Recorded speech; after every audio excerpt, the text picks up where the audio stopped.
Welcome back to another episode of They Not Like Us, where we dive deep into conversations that are equal parts inspiring and, let's be honest, sometimes mind blowing. Today, we have someone who literally wrote the book on forgiveness. No, really, she's a 3-time award winning best selling author. Our guest is Katharine Giovanni, and she's here to teach us how to forgive the unforgivable, which, let's face it, might come in handy next time someone steals your parking spot. But seriously, Catherine's story is wild.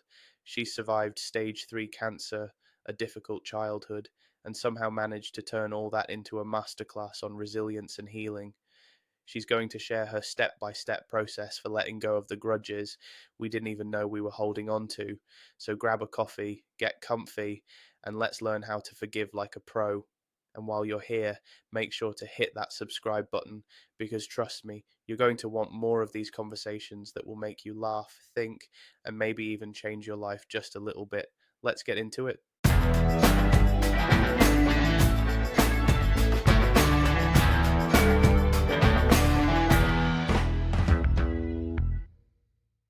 Before we dive into today's episode, I want to tell you about an awesome way to give your old or unused rugby jerseys a new lease on life. If you've got a jersey tucked away in a drawer, why not turn it into something you can actually use and show off? Introducing Rugby Buckets, a company that creates handcrafted bucket hats from your old jerseys. Every part of the jersey is used to create these beautiful custom pieces, so nothing goes to waste.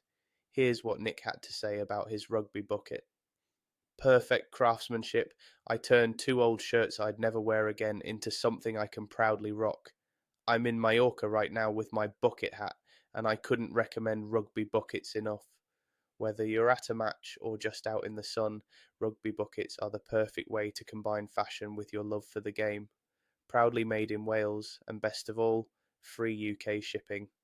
Check them out at rugbybuckets.com and get started on your own custom bucket hat today. Now let's get into the show. Hello, welcome back to They Not Like Us. I'm your host, Aaron. With me today is Katharine Giovanni. Welcome to the show, Katharine. Thank you so much for having me. I appreciate it. It's my pleasure having you on. Can you tell people a little bit about yourself, please? I am an award-winning best-selling author, as they say, of 12 books. I'm one of the original founders of the independent concierge industry, but I retired from that about in 2020. COVID kind of killed everything, didn't it? And now I'm concentrating on my books, and I am a forgiveness coach. That's about as fast as I've ever said anything. Love it. So 12 books. That's takes some doing. I'm a little bit of an overachiever. I figure when things happen in my life, I usually write about it. And how I got through college, university, as you guys call it, if it had an essay question, I could pull it off. I've always been able to write. If it didn't have an essay question, I was kind of sunk. That's fair. That's fair. I'm okay at writing, but I've got I'm easily distracted, I'd say. So I get distracted by stuff. If I'm in the flow, I'm great. But if I get distracted, then it's game over for the day. When life throws things at me, I usually write about it. I've had let's say there's been a lot of water under the bridge in my life, and I usually write about all of it. Cool. Talking about your life then, what's the hardest lesson you've had to learn in life, and how has that shaped who you are today and who you've become? Well, let's see. You can pick your topic. I am a breast cancer survivor of 12 years. I have been sober for 34 years. I am a suicide survivor and survivor of a dysfunctional youth. So there you go. Wow, that's I think a lot that, there. if it doesn't kill you, it makes you stronger, right? And I've always thought that everything I've gone through, if words that I can write or say helps people get through what they're going through, then I'm happy to share. But the way I've gotten through all of it is through gratitude, positivity, and forgiveness, to be quite honest. Yeah. How did them difficult? Because they sound very, very difficult experiences. And if you want to delve into them a bit deeper, I'm more than happy to get into it. But I'm just curious of how them experiences kind of shaped your approach towards forgiveness and resilience, really. When I was in the 8th grade, I come from a very pickled family. filled with alcoholism, and I was getting bullied at the time. So we'll add bullies into the go. I mean, it makes me sound like either a very resilient person or a real mess up, right? All these things that have happened to me. But it was what it was. And I tried to commit suicide because I thought, I was in the 8th grade. So who knew? I didn't know. You don't know what you don't know when you're that young. And I turned into one of those kids, those kids, the ones I'm talking about, draped in black, and you only have one friend and you're kind of angry. And I kind of floated through life for quite a while that way until my mother died. And she fell down some stairs and she broke her hip and ended up in the hospital. And even my mother couldn't get a gin and tonic in the hospital. So she dried out. And she went to rehab and we became very close. And for 3 years, we were as close as sisters. And then she died. And I thought, if I don't change my life, I'll probably die too. So I cleaned up my act. I quit drinking. And everybody tells you you have to forgive. Everybody. Your minister, your pastor, your teachers, your parents. Nobody teaches you how to forgive. And what if you don't want to? What if you don't want to forgive? So I kind of learned to forgive because when you get sober, you have to go through steps and you go through AA and all these things in the United States. And I started to forgive people and I was just paying it lip service. It didn't really mean anything, but I knew I had to do it. And that's what really started me on the road to forgiveness. I was born incredibly shy. So when people looked at me and says, "Oh, well, you have to reach out to people and forgive them face to face." No, not going to happen. Not so much. Wasn't a fan. So my method, and I'm actually what they call an extroverted introvert now because it's 200 years later and I've learned how to do these things, but my method, and I can take the stress out of your listeners right now. My method is one where you don't have to tell anybody you're doing it. You can do it all by yourself in the privacy of your own house. So let's just take that stress right off the table right away. So the way that you teach this method, is it like a step-by-step guide? Is it to move past It kind is. of It's an these actual pain and stuff? system. It's an actual system and I'll walk everybody through the system because I understand not everybody wants to read a book or listen to my audiobook. So I'll actually walk everybody through it so you can get a real good idea of what it is. But when everybody who heard you say the word forgiveness, 10 out of 10 people's knee-jerk reaction is the same, including yours. On a 10 scale, with 10 being unforgivable, horrific dumpster fire, and 1 being the easiest person in the world to forgive, everybody listening and watching is thinking of their number 10 person. Everybody. And that's fair. They're the ones that hurt you the most. They're the ones that are unforgivable. So a few things with that. First of all, I'm the only one that's going to look you in the eye and say, you don't have to forgive the unforgivable. You don't. Why? Because there's a lot of other people, places, and things. And I did say places and things, so stay with me. There's other people that you can forgive before you even get to that dumpster fire. You can start with the easy ones. Like the person who cut you off on the road the other day when you were trying to turn. You can forgive that person. The person who stole your lunch when you were at work. I hope you can forgive that person. Easy people. And that's where you start. You start with the easy ones and you work your way up. That's part of the method. Yeah, I like that. And I've always thought that forgiveness is for us, really, right? It's for ourselves to give us that peace and that, that calm so we can enjoy our lives more so than it is for the other person. Because I think a lot of people look at forgiveness and think, oh, it's for the other person's benefit, but actually it's for our own benefit. That's right. I mean, if I forgive you, it doesn't give you a pass. It doesn't mean you were right all of a sudden and now I all of a sudden agree with you. You're still wrong and you're still a dumpster fire as far as I'm concerned. Forgiveness means simply, I want you out of my head. That's it. I want to stop thinking about you. I want to stop thinking about the memory. I want you out of my head so I can live my life again. That's what this method is designed to do. Now you've got these people who say, well, you need to forgive and forget. Okay, let's talk about that. Nobody's going to forget. Come on, let's be real. Let's have a little reality check here. Nobody's going to forget. Now, there might be a unicorn magical person somewhere on the planet that can forgive people and forget about it. I am not your girl. Not going to happen. So my method is going to remove the emotional attachment to it. So you can look at this memory and you're going to feel nothing. That's what I'm going for. You're not going to feel angry. You're not going to feel sad. You're not going to feel happy. You're going to feel nothing. That's what I want. I want neutrality. That's what I want. And now that allows you to think about something else for a while. Now, just because I forgive you doesn't mean I want a relationship with you. I probably don't. And a lot of people are mad at their parents and their siblings and people they grew up with or their business partner. Just because I forgive you doesn't mean I want a relationship with you. They might be narcissistic. It might be it might be dangerous to go back to these people. You forgive for you. Forgiveness is selfish. You're doing it because you want to be the person free.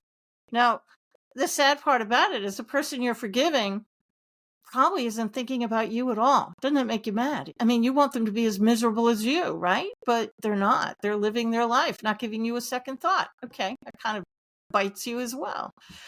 But that's why you want them out of your head. You want to live your life again. Absolutely, and I think it's really important that we're able to do that and find a way to do that. But it is like you said, nobody shows you how. They just say, "This is what you need to do."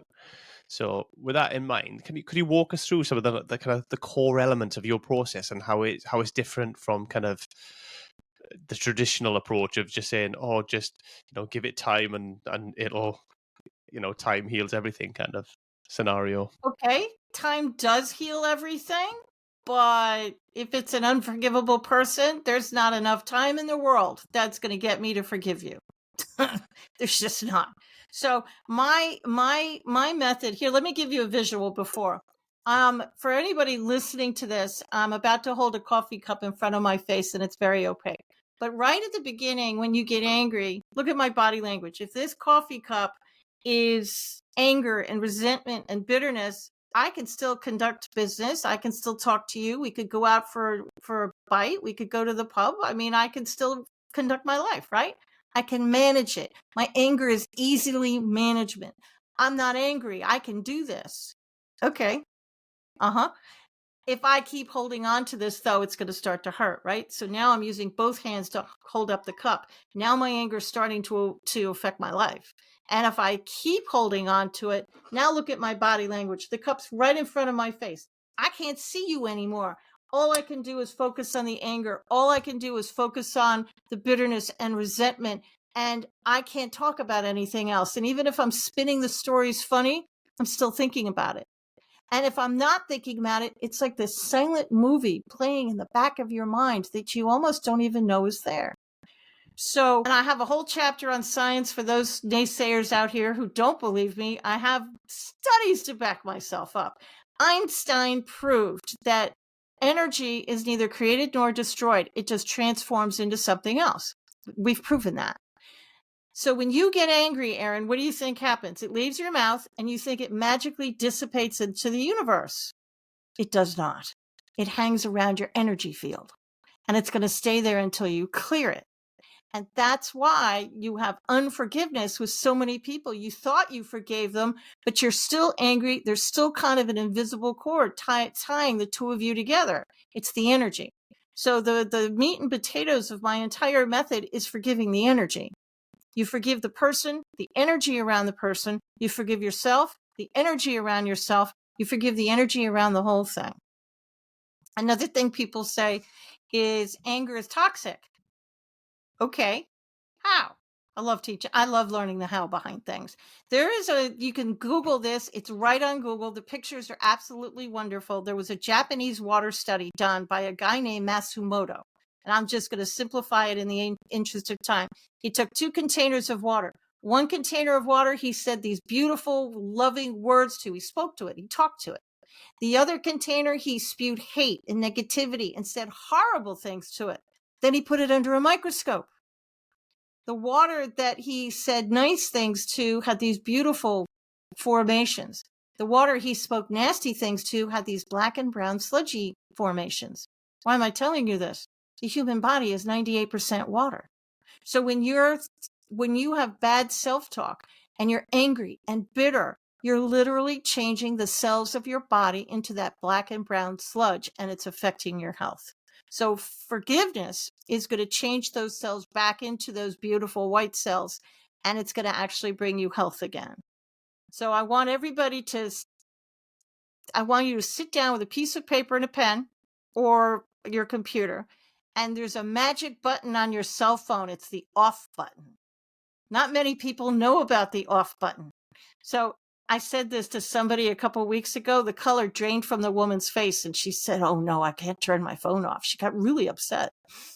So if you can't turn your phone off, at least turn the volume off. Put it on mute. And get someplace where you're all alone, and I want you to write down everybody you think you need to forgive.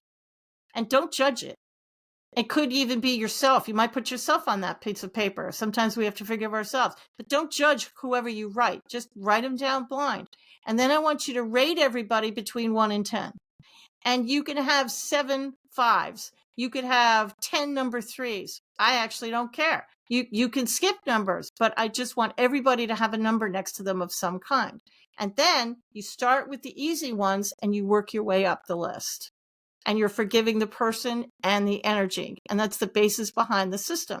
Now, you're not going to get a number 10 person down to a 1 in one sitting. This is a marathon, not a sprint. It's going to take some time.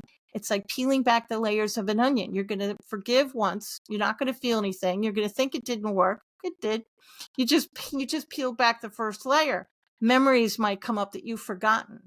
You might label somebody a number 3. You forgive them. Now you're all of a sudden you're really angry. Why? Because you're remembering things now. The brain is a brilliant, brilliant tool, and it hides things to protect you. And as you go through these things, you're going to start remembering. This is not an easy thing to do, but it's the best thing for you. You're going to feel better. That's so it's a long process then that you go through, and it's step by step trying to forgive each element individually almost of what they've done, and not terribly long. they, I mean, I only want you to do 10 at a time, and I'd really like you to do them at night before you go to sleep, because your body heals itself when it's asleep. So you're literally only doing 10 at a time. And there's worksheets and stuff in the book, and I have an audiobook available and all these things. But the reason you want to forgive people is because you want them out of your head, and you're going to start to feel better, because you are. Coffee's going to smell better. The world's going to look a little brighter, and people are going to notice. They're going to say, "Erin, did you lose weight? Is something's different about you? You look so good today." And you can either tell them what you're doing or not. It's up to you. But yeah, you're going to start to feel better, and you're going to start to notice things. You might find a job opportunity. You might see your dream relationship walk into the room. Why are you noticing them all of a sudden? Because you're not angry anymore. And now you're able to pay attention to the world around you. You might even find a good way to lose weight. There's a reason to buy the book. You might lose some weight. There you go. But why are these magical things happening? Because you're feeling better. And now that you're not completely focused on all of your anger, even if you didn't know you were angry, you can pay attention to the world around you. And the person you were always meant to be, now you can be that person. Yeah, it's difficult for people to come to terms with it. And if you're still in your pain, if you're still, at that kind of point where it's still quite raw and still difficult for you to deal with, maybe it's a relatively recent betrayal, what kind of advice would you give to those people who are still in that place? If you are in a lot of pain and you're dealing with maybe somebody you've labeled an 8, 9, or a 10, which is unforgivable, the first thing I would do is I would forgive myself for not being able to forgive. That's it. And forgive the energy around that thought. That will get the train started. And then Einstein also proved that everything on the planet has energy around it. This microphone, everything has energy around it, whether it's alive or not. So forgiving the energy around the thing. So I want you to go into the memory. And let me use an example that I use a lot. I was bullied as a kid, as many of us were. So let's say you're driving down the street and you hit a red light and you look to your left and you see your old school, and the memory comes into your head. and you start to get grumpy again because you remember the bully, you remember the pain. So by the time you get to work, you're kind of in a bad mood, aren't you? And it's nothing anybody did in the present. It's something that happened in the past, and it's tripping you up. So if you're not ready to forgive the bully, totally fair. And that's fine. You don't have to. Let's pick apart the rest of that memory. Everything has energy around it. So forgive the school building and the energy around the building. Forgive the table, the desk, the chair, the kids who didn't help, the energy around these kids.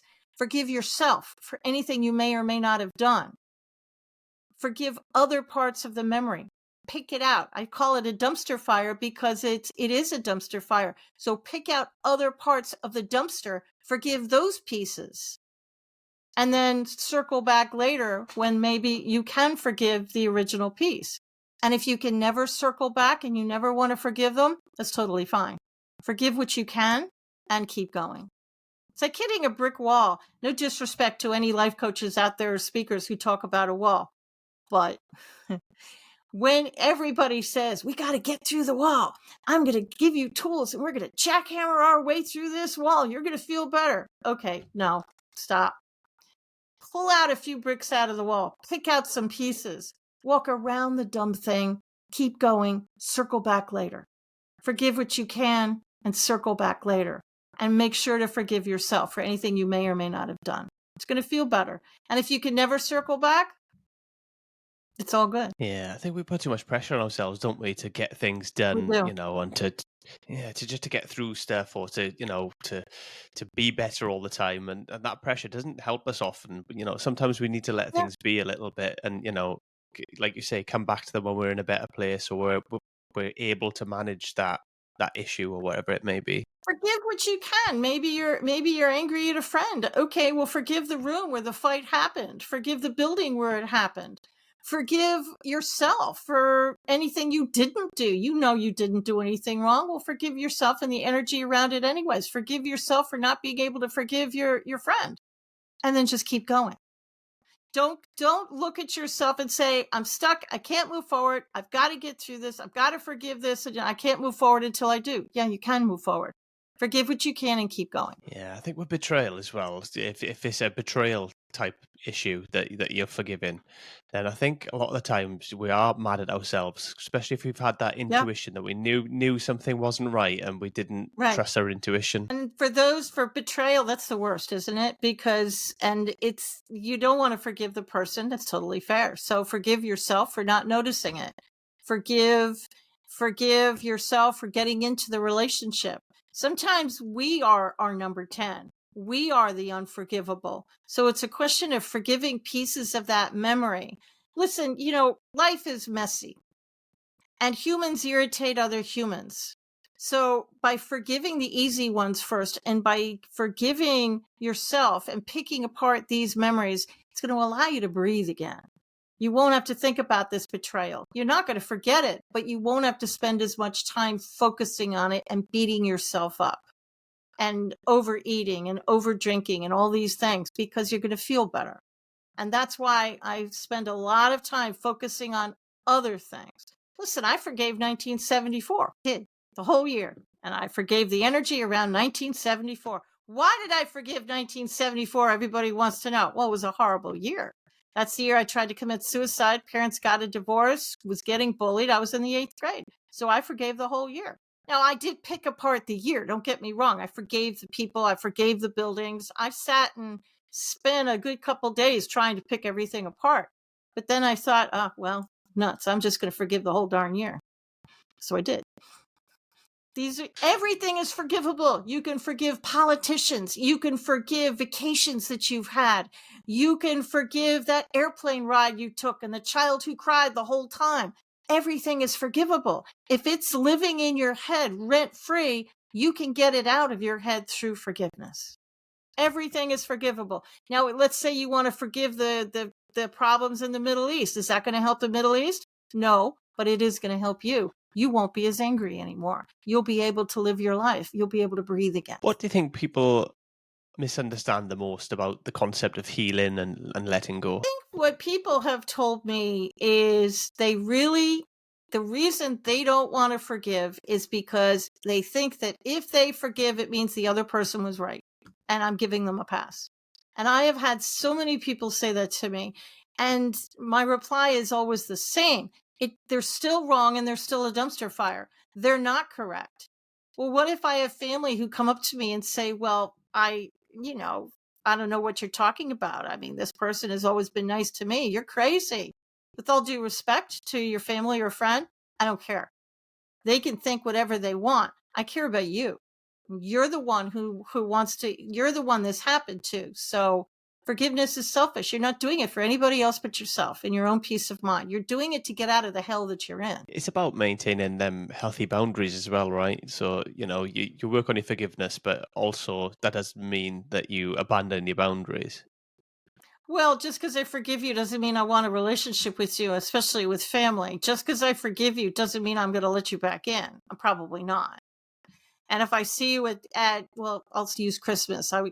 If I see you at Christmas, I may stand on the other side of the room. Now, I'm not going to throw daggers at you and, that kind of thing and throw a drink in your face because I've forgiven you. But I also have no desire to interact with you at all. And that's totally fair. Know your boundaries. Now, when it comes to forgiveness, you might lose friends and family because you're changing. You're becoming a more positive, more joyful person. And it might happen slowly, but the person they've always known, well, that person is not going to be there anymore. So they may try and sabotage it. Know your worth. Know your value. You're entitled to a life of joy. You're entitled to a life where you can live the life you want and have that job and have that freedom and have that relationship. Know your worth. And there's a very famous quote by Jim Rohn. You are the sum of the 5 people you spend the most time with. So who do you spend the most time with? And if you live with these people and you can't move, well, then start watching podcasts like this one, positive podcasts. Start reading, start spending time outside of your house with people who do know your worth. And slowly you're going to watch your life change. Yeah, it's an interesting one, the family element, because I agree with you, and I'm of that way that if I fall out with family, they betray me to a point where I don't believe I can forgive them enough to have a deep relationship with them, then I won't have that deep relationship with them. However, culturally and socially, it's very much pushed upon us, and family is most important. Blood is thicker than water, all that kind of stuff. Yeah. However, it doesn't mean it's right for you, and it's if it's having a really negative impact on your life, then why are you going to continue that relationship? And you still have to go to Christmas and they're all going to be there, aren't they? I mean, it's a choice. It's like a sinking ship, like the Titanic. You can stay and go up, down with the ship, or you can let it go. You can't choose you can choose your family because you can't. I have a lot of family, but most of them are not blood related. Family to me is people I choose to make family. I have a my family's actually, my blood relatives are mostly passed. They're deceased, but the family is the people I choose to be with. Now, do I still see my family? Sure I do. Yeah. Weddings, funerals, that sort of thing. As I said, my family's mostly passed, but it's a choice of how you want to lead your life. Let's use an example that I've used many times. Let's say, and I do not have an Aunt Martha, never did, which is why I use this name. Completely neutral in my family. Let's say at Christmas, you always sit next to Aunt Martha, and she drinks heavily, and she's nasty, and she knows exactly how to push your buttons, and she does it all the time, and she criticizes you, and you've pleaded with your relatives to not sit you next to Aunt Martha, but strangely, somehow, magically, you are always next to this woman at every family gathering. Can't help it. So how can I help you? Well, you can make Aunt Martha one of the people on your list before you get to Christmas, and you can forgive her. And you do it, maybe you have to do it every night because you can't get a number 10 person down to a 1 in one sitting. It's just not going to happen. So maybe for a week, every night before you go to bed, you forgive Aunt Martha and the energy around Aunt Martha. So what is that going to do when you finally get to Aunt Martha? She's still going to say the same things. Yep. She's still going to push your buttons. Sure she is. But you won't care. In fact, you might even laugh. You might even turn it into a drinking game. I've been 34 years sober and I'm telling you this. You might even, it's going to be funny. It's not going to affect you. It's going to be like water flows off a duck's back. It's not going to bother you as much. And your family's going to notice saying, wow, you were so different this year. It doesn't mean you really want to still sit next to Aunt Martha, because you don't, because you know what she's going to say, but it won't bother you as much. You're going to be free. Now, it's not going to help Martha, but that's her problem, isn't it? That's not your circus, not your monkeys. Yeah, we've got to ultimately, we can have superficial relationships with people if that's what it takes to, to be in those situations and be around the other people that we want to be around, etc. We don't have to let people all the way in. We get to choose our boundaries. So that's. Hey, I can talk about the weather with the best of them. I'm great at small talk. So yeah, let's talk weather. I'm really good at it. And when you want to really have your boundaries, what I do is, it's just a trick that I do. I keep the conversation centered on them the entire time. And I might say a little bit about myself, but for the most part, they're the ones talking and they're the story that I want to hear. It works really well, because it helps you with their boundaries. They think you're such a great conversationalist and listener. Okay, no, I just kept the conversation on you. That's really all I was doing. So if they're narcissistic and you're with a narcissistic person, yeah, keep the conversation on them. That's all you got to do. For those hesitant or maybe even resistant to the idea of forgiveness, because I'm sure there are a lot of people out there that are, and a lot of people that you've encountered that are. What's the most important mindset shift that they need to embrace in order to kind of start on that journey of forgiveness? You are worthy enough to live a life of joy. You are worthy to have the life that you've always wanted.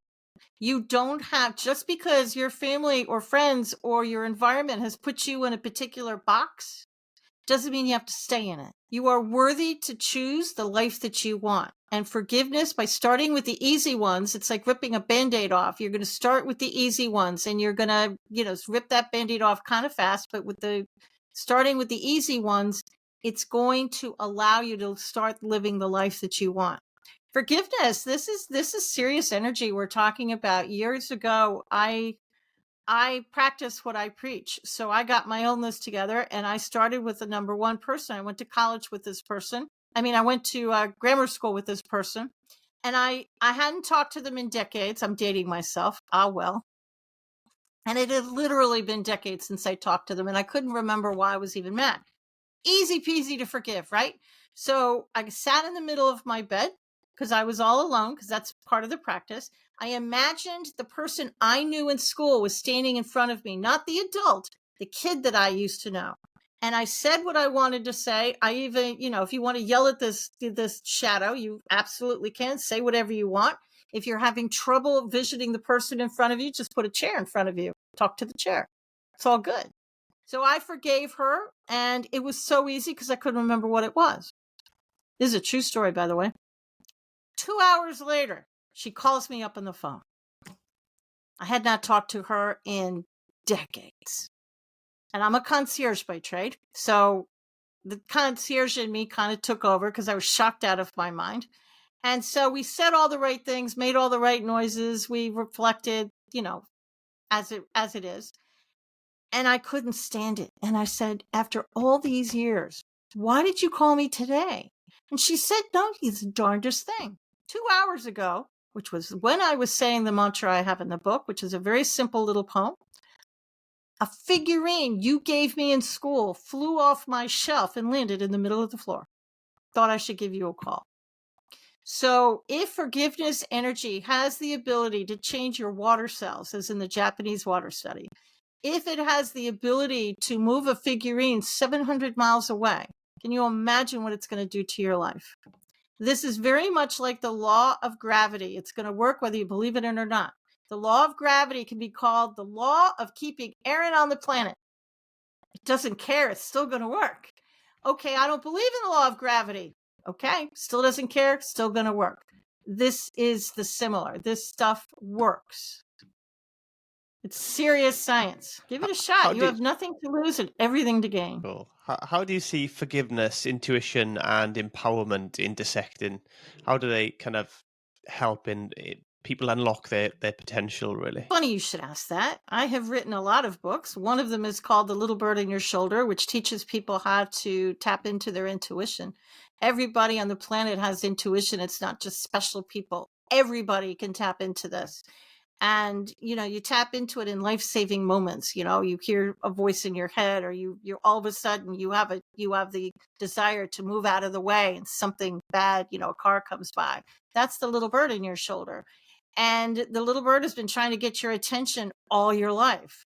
And when you tell people you're intuitive, society, Americans and Europeans, the entire earth, all of a sudden society slaps a "you're crazy" as a bedbug sticker on your forehead, don't they? Nobody believes you. Oh, you're out of your mind. That's the woo-woo stuff. No, it's not. That's your intuition. You hear it, you see it, you know it, or you just feel it. You walk into a room and it just feels off to you. Trust that little bird. And you're not meant to live a life of anger. And if you want to tap into your intuition, you got to connect your telephone, and anger is standing in your way. And it is like a movie, as I said before, it's like a movie playing in the back of your mind that you don't even know is there. And it's preventing you from tapping into your intuition. It prevents many people. But you're not crazy like a bedbug, I promise. This is all a natural thing. Yeah, I'm a naturally intuitive person, to be honest. I've always felt that way, and I kind of have. I've not always trusted it, though. So, how do you help people to kind of develop trust in their intuition, and to really follow through with what it's telling you? When I don't trust my intuition, things go wonky. My intuition has saved my life probably 4 times now. Way back in 2011, I heard and it sounded just like my own voice in my own mind. It says, you need to start exercising. Well, I've been allergic to exercise since I was a kid. So I thought, no, not going to do that. But I couldn't get it out of my head. You need to exercise. You need to exercise. You need to exercise. So eventually I did something called the Couch to 5K running program, which is right online. It's brilliant, to be honest. And I started to exercise, started to jog, ran a 5K. By the time that happened, I went from a size 14 down to an 8, found a lump. It was stage 3 breast cancer. And the surgeon said if I hadn't taken up running, I'd be dead because it was in a very strange spot. We wouldn't be talking. Another incident is the more recent. We were thinking of moving to Asheville. A huge hurricane just came through the United States. Actually, 2 of them. We had another one yesterday. But one of them went through Asheville, North Carolina. And we were thinking of relocating a couple years back, and we looked at Asheville, but it felt wrong.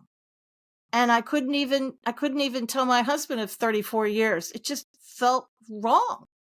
And I couldn't explain it. And he said, "Why does it feel wrong?" I said, "I don't know. We're not meant to be here." So we ended up moving toward the beach in Wilmington. And 2 weeks ago, a hurricane blew through Asheville and destroyed most of it. So when you feel that gut feeling, when you feel it, that's when you should listen to it. And it's usually the smallest voice and the smallest feeling, but when you know. Trust it. And don't second guess it. Because when you second guess it, things go weird, don't they? Indeed, they do.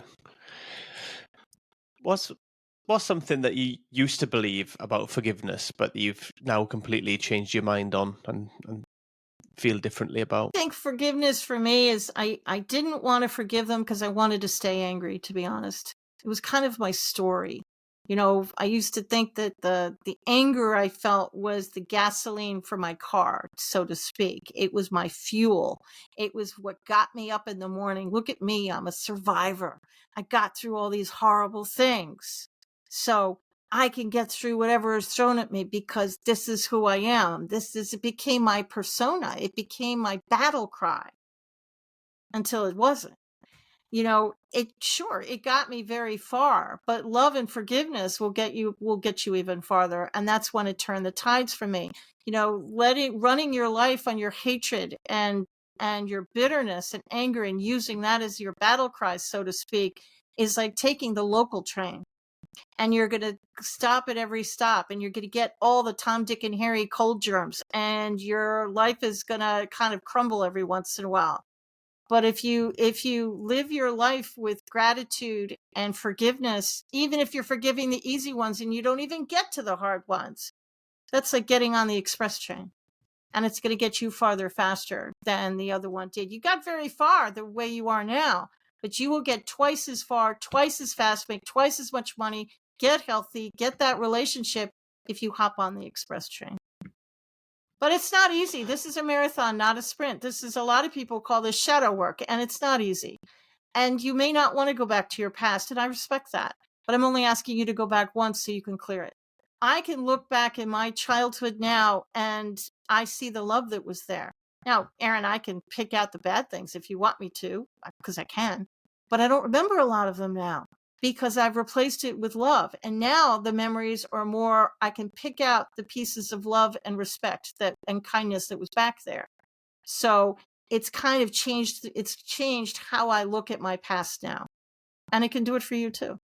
But it is not an overnight thing. This is going to take a minute. Yeah, I think we need to be willing to be vulnerable as well, right? And we need to be willing to kind of look at these things. And it's difficult for people because a lot of people put up that anger wall to almost protect them, and in as far as they don't present themselves as vulnerable to people, essentially.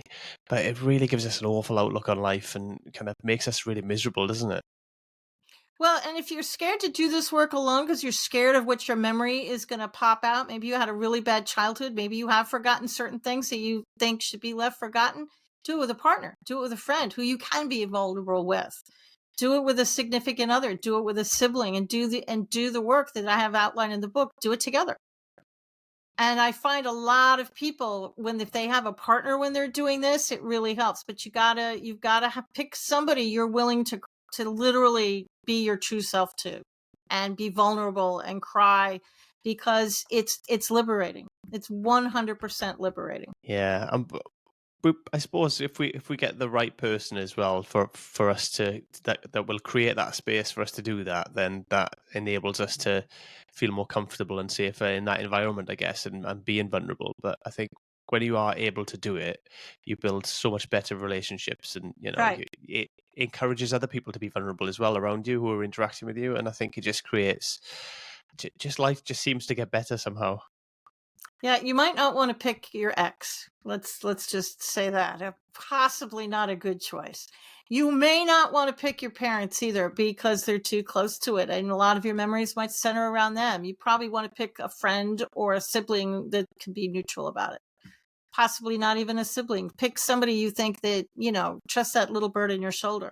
Personally, I did the work alone because it just was easier, and I often would just get mad at a chair, and that's fine. But this stuff does work, and that's why I want you to save the hard ones for last. I did eventually forgive my parents, and I am not a religious person on any level. But when I was a kid, I did have to memorize Bible verses in school. And one of those passages helped me forgive my parents. Jesus is nailed up in the cross, and he says, "Forgive them, Father, they know not what they do." Which means to me, if you're in the 5th grade and you don't know calculus, I can't get mad at you because you haven't learned it yet. So my parents did the best they could with the tools they had at the time. Was it good enough? No. But they did their best.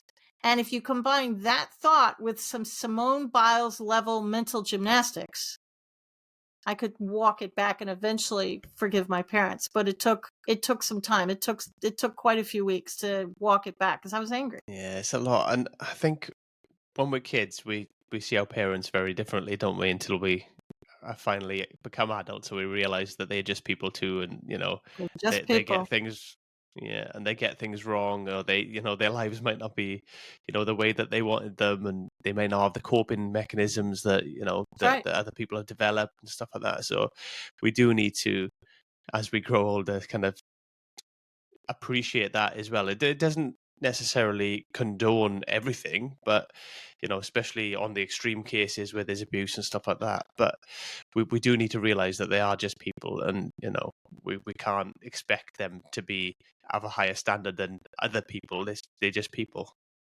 Now, condone, that's a great word. My method is not condoning anything. I just want you to be free.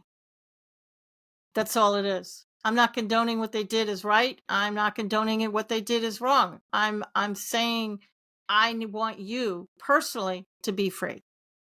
That's what forgiveness to me is. It's freedom. It's releasing you. You're the prisoner. What they did is still wrong, but you want your freedom so you can live life and you can live in joy. I can't tell you how many people I ask the question, what brings you joy? And most people can't answer the question. They give me, oh, well, a beautiful summer day, or I love going on vacation, or the hot cup of coffee. Yeah, but what brings you permanent joy? And then they stop. So this method, it's going to bring joy into your life. Wouldn't that be fun? And remember, you can forgive anything. You can, as I said, you can forgive places, people, times, buildings, politicians. You can forgive all these things. And it's all designed to make you free. I really think the biggest one for most people will be forgiving themselves. That's hard. And I like to tell people to treat yourself as a number 10. Now, what do I mean by that? Well, if I need to forgive myself for something I did in my 20s, and I'm 63 now. There's full disclosure for you. And I need to forgive 20-something Catherine.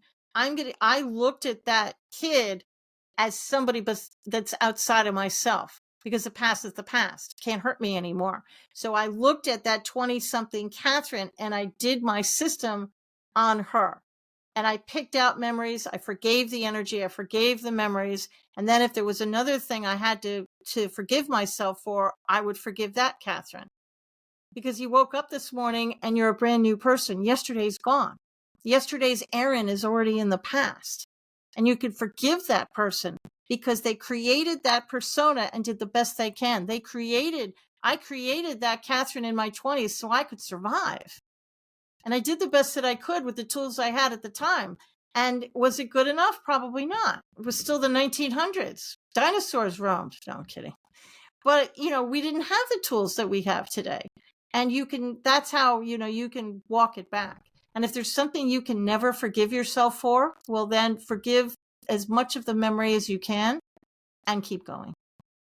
Circle back later. Like that. And I like that you said created a persona, because we do create personas. And what a lot of people don't realize is you can create a new persona. You can Every become morning. something different. You don't have to be tethered to that past version of yourself.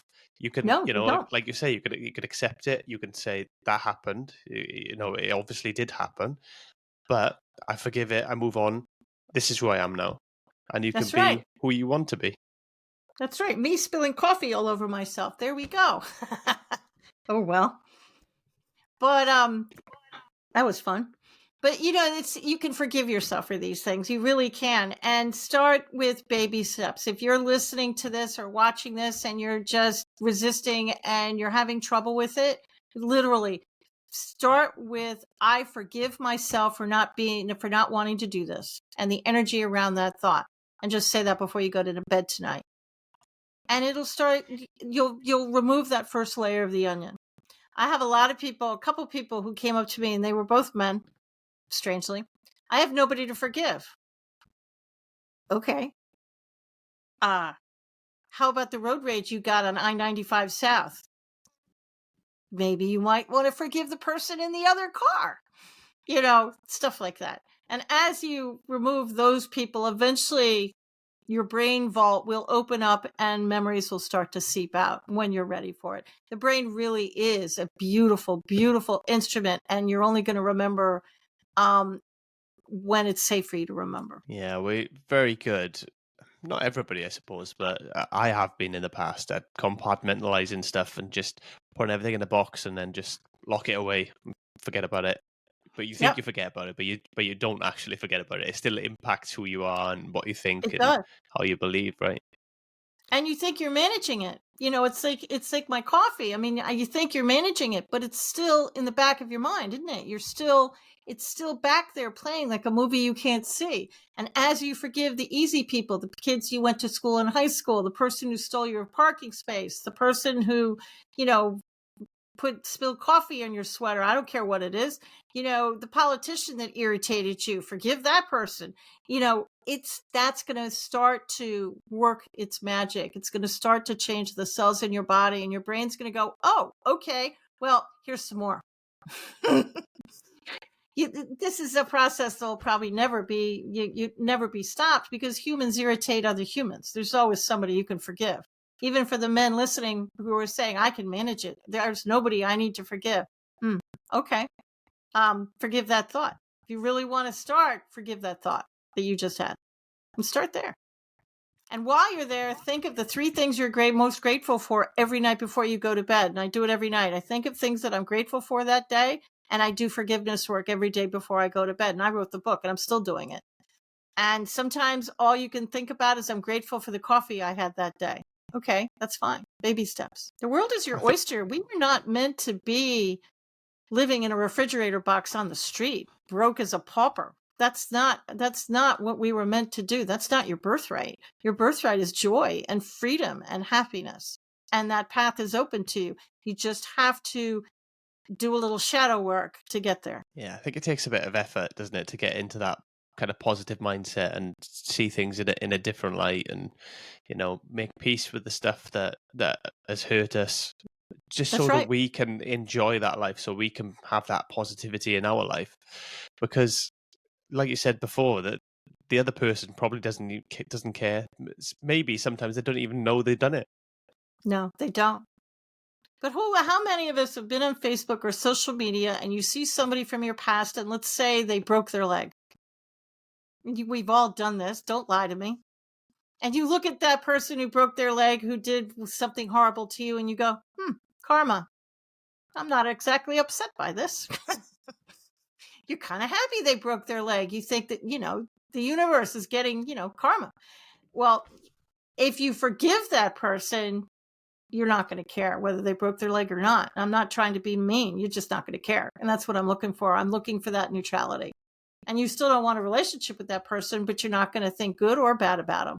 You're not going to care. Yeah, it removes the emotion, right? And it's that emotion that can actually tear us apart inside. Yeah. And it's giving you stomach aches, and it's giving you ulcers, and it's making you sick. Yeah, well, it's a stress response, isn't it? So when you get angry and you get all them negative emotions and feelings, and if you've got them all the time, it's a stress response. So you have like loads of cortisol in your body and stuff like that.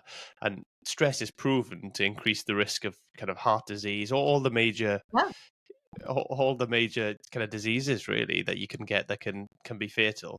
So why do we want to live in that stressful way? Why can't we, we get natural stress anyway from work or whatever else that we can't avoid sometimes, but how we react to them situations and that kind of what people do to us, then that can really bring them stress levels down and keep us in a much more peaceful state, really.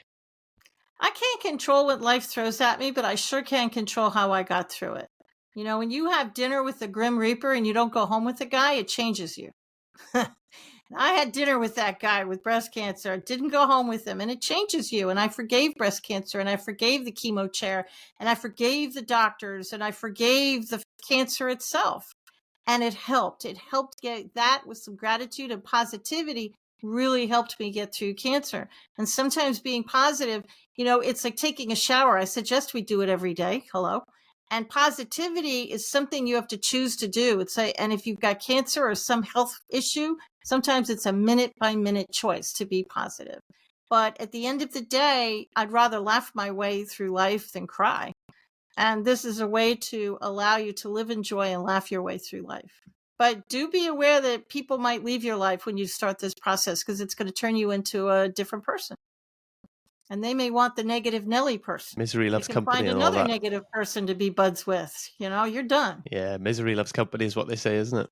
Yep, that's exactly right. I'm miserable, so you're going to be miserable right along with me. Yeah, no, I'm good. Had my fill. Yeah, it reinforces that cycle and keeps you down. But that's right. The thing is, I think a big part of it as well is accepting that we don't have as much control as we want, and to stop trying to control everything. That's a big thing. Trusting your intuition, trusting in the universe, and understanding there is a path. And once you're on this path, it's a question of living in the moment, not kidding, and living in gratitude and trusting yourself and removing all the other stuff that is not doing you any good at all. I mean, I'm pretty sure a lot of people out there are sick and tired of being sick and tired. I know I was. There's got to be another way. There's got to be another way out. I'm stuck. I want a relationship. I want a new job. I want to live in a beautiful house. All these things. Well, there is a way. Now, a lot of people talk about the law of attraction. I'm going to say the affirmations and the world is magically going to go my way. Okay. I love the law of attraction. And it's like the law of gravity. It does work. But you can sit in your bed and be positive and say all the affirmations you want. But unless you want to marry the pizza delivery guy, you're going to have to do something, right? You're going to have to do something. And forgiveness is one of those things that you can do. The affirmations and the gratitude. And it's a new way of life. It's a new way of living. Oh, and eat clean and try and keep chemicals out of your food. But I'm an American, and the chemicals in our food are just nuts. Yeah, it's a You bit guys different eat over better there, isn't than it? we do. Yeah, we don't accept the same things as you do in your food.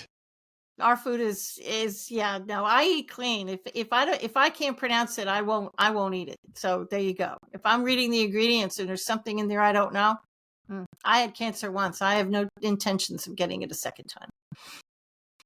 Been there, Yeah, I done get that. that'll change your outlook on life completely, right? When Oh, you're it did. staring down that.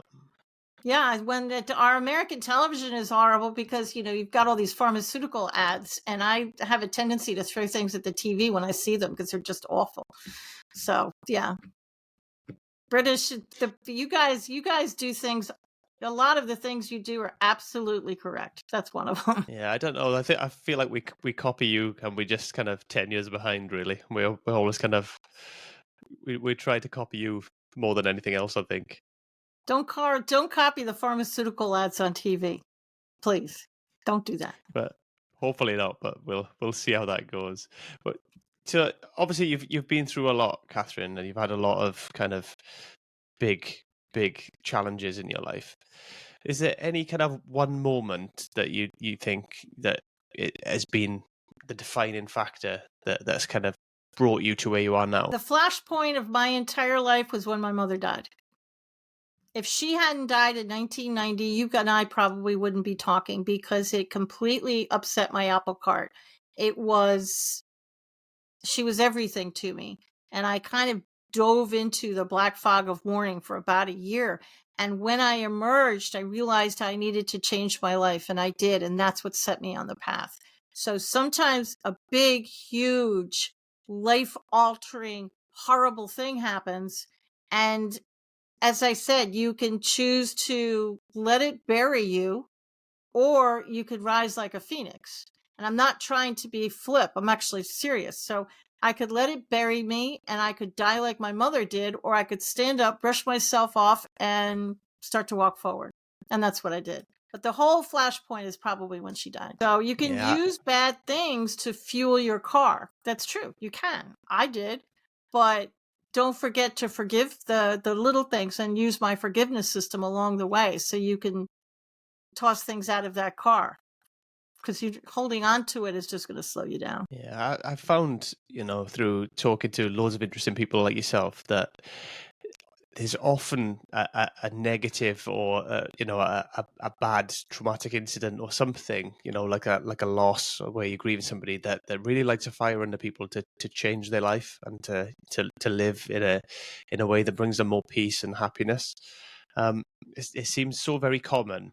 How do we get to people before that happens to kind of get to a better position before something bad happens? Why don't you use this particular episode that you're all watching and listening to and decide to change your life right now, in this moment, while Erin and I are still talking, before something bad happens? Why don't you just decide tomorrow morning to wake up and just be different? Tonight before you go to bed, forgive a few people. And you could, if you can't remember, just go to Amazon. The download's right there with audio and all that thing. But it's, I forgive the person, the energy around the person. I forgive myself, the energy around me, and I forgive the energy around the whole thing. You don't have to hold a crystal unless you want to. You don't have to dance around your room unless you want to. You don't have to burn any incense unless you want to. It's a very simple poem. So before the universe hits you over the head with a 2x4, just choose to do it now. Nothing to lose and everything to gain. Absolutely. Where can people find you if they want to get in touch with you or learn a bit more about you, Katharine?